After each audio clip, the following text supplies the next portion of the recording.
Halo nakama, jumpa lagi di channel Gura-Gura Nomi. Di video kali ini kami akan membahas novel One Piece Chapter 1. Untuk nakama yang penasaran tentang apa sih novel One Piece ini, maka dari itu kami memberikan sedikit gambaran sebelum masuk ke pembahasan. Jadi novel One Piece yang akan kami bahas kali ini bukan merupakan novel resmi alias tidak berhubungan dengan One Piece karya Eiichiro Oda. Novel One Piece ini dibuat oleh pria bernama Arthur sebagai salah satu konten dalam webnya yang bernama Library of Ohara. Novel yang diberi judul Return to the Reverie ini sendiri sudah terbit sejak bulan Mei tahun 2020 dahulu, dan memang sempat menjadi perbincangan serius di kalangan pecinta One Piece karena jalan ceritanya yang sangat realistis. Nah, tanpa berlama-lama lagi, mari kita bahas chapter pertama dari novel One Piece karya Arthur ini. Tapi sebelum itu, untuk nakama yang belum mensubscribe channel ini, silahkan di-subscribe terlebih dahulu. Kalau sudah, terima kasih.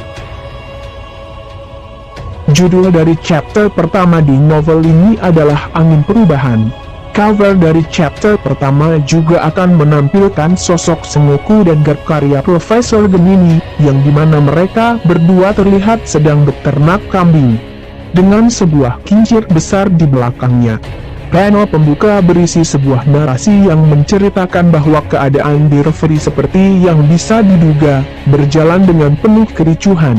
Sementara itu, Kapten Koby juga diperlihatkan telah kembali ke markas Angkatan Laut. Setelah itu, terlihat Koby mendapat sambutan yang meriah dari anggota Marine lainnya. Kemudian salah satu Angkatan Laut mengatakan bahwa Koby dan Helmeppo dapat panggilan. Kemudian seseorang berbicara kepada Koby, di mana dia berkata bahwa Koby memang selama ini sudah digadang-gadang untuk naik pangkat, terutama setelah aksinya di Rocky Port. Orang tersebut juga berkata akan mengevaluasi kinerja Koby dan akan segera mengabarinya apabila Koby memang pantas dipromosikan. Koby pun menjawab tegas pernyataan tersebut, yang ternyata diutarakan oleh Wakil Admiral Cancer.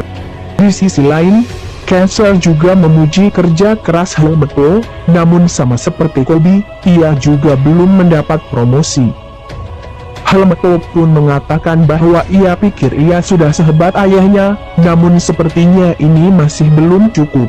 Koby pun menyemangatinya dan berkata bahwa mereka sudah bagus karena mendapat beberapa promosi selama 2 tahun terakhir. Tiba-tiba, suasana Koby dan Helmeppo menjadi agak serius, setelah Helmeppo berkata bahwa promosi sepertinya tidak akan terjadi dalam waktu dekat, terutama setelah kejadian di Reverie yang kemungkinan akan bertambah parah. Koby pun menambahkan apalagi setelah konferensi hari kedua berakhir, maka situasinya akan semakin sensitif. Diketahui pula dari percakapan mereka berdua, bahwa Admiral Fujitora sudah memiliki saran untuk diberikan di dalam sidang tersebut. Dan apabila saran Fujitora diterima, maka itu adalah langkah pertama agar rencana kita agar bisa tercapai. Sepertinya kita yang dimaksud adalah Fujitora, Koby, dan Helmeppo. Scene pun berganti ke Pelabuhan Merah. Di sana terlihat sosok Garp yang sedang santai menikmati pemandangan laut. Di belakangnya, datang Hina yang nampak ingin bertanya sesuatu kepada Garp. Hina bertanya kepada Garp apakah ia bisa menceritakannya mengenai bajak laut Rocks. Garp pun berkata bahwa ia tidak terlalu suka membicarakannya, namun karena Hina sudah mengetahui beberapa bagian, Garp merasa bahwa tidak masalah memberitahunya. Tapi sebelum itu, Garp sembari tertawa bertanya dari mana Hina mendapat informasi yang cukup detail seperti itu tentang bajak laut Rocks. Hina menjawab ia mengetahui info tersebut dari Tsuru-chan, namun menurutnya ada beberapa detail yang kurang masuk akal, hingga membuat Hina bingung. Hina mulai bertanya kepada Garp mengenai alasan bajak laut Rocks pergi ke Great Valley hingga bertaruh nyawa di sana. Garp pun juga ternyata tidak mengetahuinya, sebab bahkan informasi tersebut dirahasiakan dari Garp. Namun menurut Garp, ada sesuatu di pulau tersebut yang diincar oleh bajak laut Rocks. Garp menjelaskan bahwa God Valley dulunya adalah tempat tinggal Tenryubito, dan Mary Egoist adalah tanah air mereka, jadi beberapa dari Tenryubito memilih tinggal di God Valley. Kemewahan dan kemegahan tempat itu membuatnya mendapatkan nama Emerald City. Dikatakan di tempat tersebut, ada sebuah benda yang sangat diinginkan oleh Rox terkubur di dalam makam yang mewah, di mana tidak ada satu orang pun yang boleh menginjakan kaki di sana. Di dalamnya ada sebuah makam yang mengabadikan apa yang para bangsawan menyebutnya harta nasional God Valley. Jelas Garp. Hina pun bertanya, apakah harta yang dimaksud Garp adalah harta One Piece? Kemudian, Garp menjawab tentu saja bukan. Garp pun menceritakan menurut legenda yang ia tahu, harta tersebut adalah buah iblis terkuat yang pernah ada. Garp lalu berkata lagi bahwa entah bagaimana caranya Rox dapat mengetahui hal tersebut, namun Rox mulai mengincar harta nasional Mary Egoist. Menurut Garp, Rox pasti tahu bahwa hal tersebut akan berguna untuk memenuhi ambisinya untuk menjadi penguasa dunia. Hina lalu bertanya lagi apa tidak apa menceritakan rahasia besar itu kepada dirinya. Namun, Garp berkata tidak apa, sebab sisa bajak laut Rox dan pulau God Valley itu sendiri telah ditelan oleh waktu. Pada saat itu mereka semua tenggelam ke loker Davy Jones. Apa? Pulaunya tenggelam? Apa karena itu Rox dinyatakan mati? Tanya Hina. Garp menjawab, akibat dari badai hebat yang entah dari mana asalnya, tetapi Rox yang tidak bisa bergerak, tenggelam bersama semua itu. Hina bertanya lagi bahwa bajak laut Rox tenggelam setelah dikalahkan oleh Garp dan Roger. Lalu Garp mengatakan, memang benar Roger membantuku mengalahkannya. Mengalahkan seluruh krunya adalah cerita yang berbeda, kami sudah kewalahan dengan Rox. Belum lagi untuk melindungi para Tenryubito. Untuk melawan krunya juga bahkan untuk mereka itu tidak mungkin. Hina pun terkejut mengenai sekuat apa bajak laut Rox tersebut hingga kedua legenda seperti Garp dan Roger saja tidak mampu menghadapinya meski sudah bergabung. Garp menjelaskan bahwa pada saat itu bajak laut Rox adalah bajak laut yang terkuat pada era itu.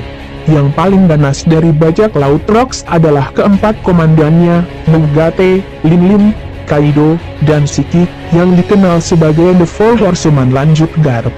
Lalu Hina kembali bertanya bagaimana caranya Garp bisa keluar sebagai pemenang. Garp pun hanya menyebut satu nama, Shirohige. Garp lalu mengatakan bahwa Shirohige merasa cita-citanya membangun keluarga yang harmonis akan terancam karena ambisi kaptennya tersebut. Jadi di tengah pertarungan, Shirohige membelot dari Rox dan berpihak kepada Garp dan Roger, serta melawan seluruh sisa komandan Rox yang tersisa. Meski menurut Garp, mereka bertiga memiliki pandangan yang berbeda, namun pada hari itu, mereka bertarung sebagai rekan, dan bertarung tanpa henti. Pertarungan hari itu adalah legenda. Setelah semuanya yang terasa seperti perlawanan tanpa henti, pada akhirnya mereka bertiga berhasil menang. Garp menjelaskan bahwa Rox tenggelam ke dalam laut dan dunia sudah tersingkir dari terornya Rox, sedangkan sisa kru Rox kabur menyelamatkan diri dari badai besar tersebut. Hal itu membuat Hina tidak percaya ternyata kejadian besar seperti itu terjadi sebelum dirinya lahir. Kemudian Garp balik bertanya, apakah hasrat penasaran Hina sudah terpuaskan? Namun, Hina memberi Garp pertanyaan terakhir, mengenai mengapa ia mau melindungi Tenryubito, secara Garp sangat membenci mereka. Garp menjawab karena anakku ada di sana.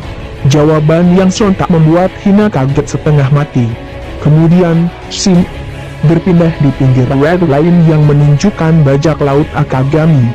Terlihat di sana Lakiro dan Ben Beckman menyambut datangnya kapten mereka dari Mary Jo. Terlihat di sana Lakiro dan Ben Beckman menyambut datangnya kapten mereka dari Mary Egoist. Ben Beckman mengatakan, kau ceroboh sekali menyusup sendirian ke Mary Egoist. Lakiro menjawabnya, tapi bagi bos tentu mudah sekali melakukannya. Kemudian Ben Beckman bertanya apakah Shanks berhasil berbicara kepada Gorosei mengenai dia. Shanks berkata ia berhasil berbicara dengan Gorose, namun mereka masih mau mengamati dan belum mau bertindak, dan ia sudah memaksanya, tetapi mereka ingin melihat situasi terlebih dahulu.